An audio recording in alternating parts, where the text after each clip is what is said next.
Hi అండి. Hello. మనం ఈరోజు స్పెషల్ ఐటెమ్ ఏందంటే అల్లంతో చట్నీ. అల్లం చట్నీ ఇది గూడా ఎన్నో రోజుల నుంచి అనుకుంటున్నా.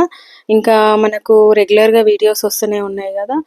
అందుకని ఇంకా టైం పట్టింది. ఇప్పుడైతే మనం ప్రాసెస్‌లోకెళ్ళిపోదాము. ఆయిల్ ఏసేసుకొని కొంచెం చాలా సేపు బ్రౌన్ అయ్యేంత వరకు వేయించాలనమాట అల్లం అనేది.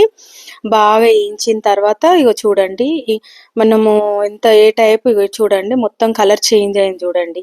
ఇంతవరకి మొత్తం అల్లం అనేది ఏంచేసుకున్నాననమాట. ఇది ఫ్రై చేసుకున్న తర్వాత పక్కన పెట్టేసేసుకొని అదే ప్యాన్‌లో శనగపప్పు, మినపప్పు యేసుకున్నా దానికి సరిపడా.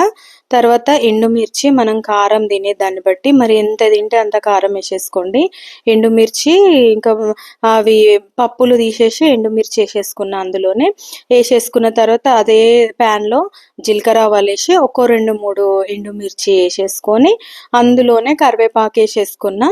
ఇంకా కరివేపాకేసేసుకొని కొద్దిగా వెల్లుల్లిపాయలేసేసుకున్నా. ఎల్లిపాయలేసేసుకొని అవి గూడా కొంచెం ఏగేంత వరకు ఉంచేసి, ఇంకా మనకు ఆవాలైతే ఫ్రై కావాలి గదా! ఫ్రై అయ్యేంత వరకు ఉంచి చల్లగా అయ్యేంత వరకి ఇది చల్లగా అయింది గదా! అల్లము ఇవన్నీ పప్పులు అది చల్లగయిన తర్వాత అందులోనే మిక్సీలేసేసుకొని అందులో కొంచెం బెల్లమేసుకున్నా. బెల్లమేసేసుకొని కొంచెం జీలకర్రేసుకొని కొద్దిగా చింతపండనేది గ్రేవీ తీసుకున్నా థిక్‌గా.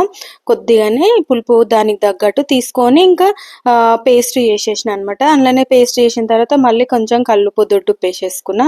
దొడ్డుప్పేస్తేనే టేస్ట్ ఉంటది. ఏసేసిన తర్వాత అది మొత్తం మిక్సీ పట్టిన తర్వాత అదే పోపులో మళ్ళీ అల్లం పచ్చడి ఏసేసి కలిపేసేస్తున్నాననమాట. కలిపేసేసి కొంచెం మనకు అది పచ్చి వాసన పోయేంత వరకి ఏదన్నా ఇప్పుడు మనం తర్వాత చింతపండేసినాం గదా! దానికోసం అనేసేసి పెట్టిన నేను.